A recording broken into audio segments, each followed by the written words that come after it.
Friend, cooking રેસીપીમાં તમારું સ્વાગત છે। આજે આપણે બનાવીશું ફરાળી ખીચડી સાબુદાણાની। તો આપણે સૌથી પહેલાં મેં 2 કપ જેટલા સાબુદાણા 1 કપ જેટલા સાબુદાણા લીધા છે। તમે જોઈ શકો છો મેં 2 કલાક જેવા પલળી ગયા છે ને એકદમ છૂટા થઈ ગયા છે અને આપણે સાબુદાણા પલળી ગયા છે આ રીતે। અને એક મોટું બટેકું લીધું છે, તીખા 2 મરચાં લીધા છે, લીમડીના પત્તા, કોથમીર અને સિંગનો ભૂકો આ તમારે લેવાનું છે। અને હવે આપણે તેલ ગરમ કરવા મૂકીશું। તેલ ગરમ થઈ ગયું છે આપણું। મેં 2 થી 3 ચમચી જેટલું મેં તેલ એડ કર્યું છે અને હવે આપણે નાખીશું એમાં રાઈ વઘાર માટે। 1 ચમચી જેટલી મેં રાઈ એડ કરી છે। આ રીતે તમે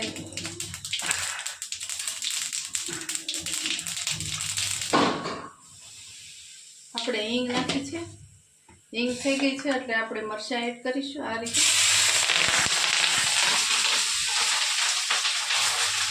આપણે મરચાં થઈ ગયા છે આ રીતે। અને આ રીતે મરચાં થઈ જાય એટલે આપણે નાખીશું એમાં બટેકા થોડા।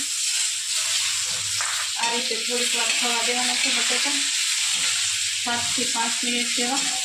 બટેકા સડી જાય તેલમાં ત્યાં સુધી સાતળવાના છે આ રીતે। અને સ્વાદ પ્રમાણે આપણે મીઠું એડ કરીશું, 1/2 ચમચી જેટલું આપણે મીઠું એડ કર્યું છે સ્વાદ પ્રમાણે।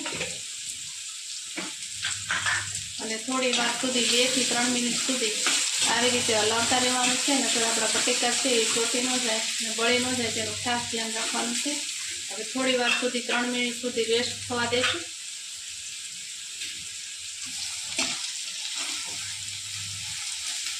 આપણા બટેકા છે એકદમ ચડી ગયા છે, તમે જોઈ શકો છો। જો આ રીતે તૂટી જાય છે આપણા બટેકા,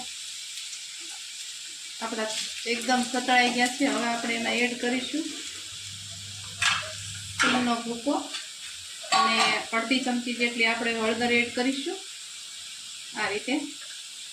1/2 ચમચી જેટલું જીરું એડ કરીશું અને સિંગનો ભૂકો પણ એડ કરીશું આ રીતે। આ બધું મિક્સ કરી બરાબર અને તમારે છે ને સાબુદાણા એડ કરવાના છે। બધું સતળાઈ જાય સિંગના દાણા ત્યાં સુધી 2 મિનિટ સુધી એને થવા દેશું આ રીતે। હળદર છે એ આપણી કાચી ન રહે એનું ખાસ ધ્યાન રાખવાનું છે તમારે। અને ગેસની ફ્લેમ છે એ મીડિયમ રાખવાની છે।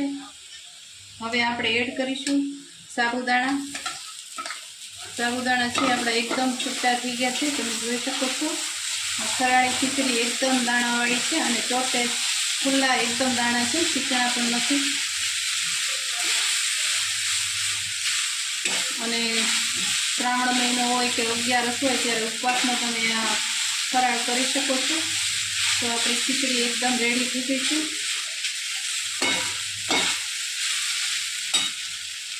હવે તમે ઉપરથી એક લીંબુ અડધું છે એ એડ કરી શકો છો આ રીતે।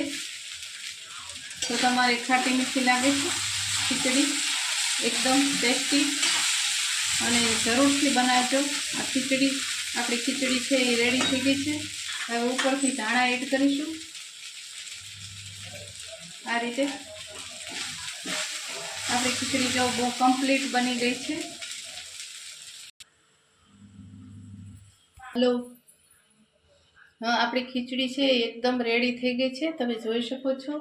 એકદમ છૂટા દાણા છે આ રીતે। અને તમને જો ખીચડી સારી લાગી હોય મારી ફરાળી તો કોમેન્ટમાં જરૂરથી જણાવજો, લાઈક કરજો, શેર કરજો અને સબસ્ક્રાઈબ કરવાનું ભૂલશો નહીં। Thank you for watching.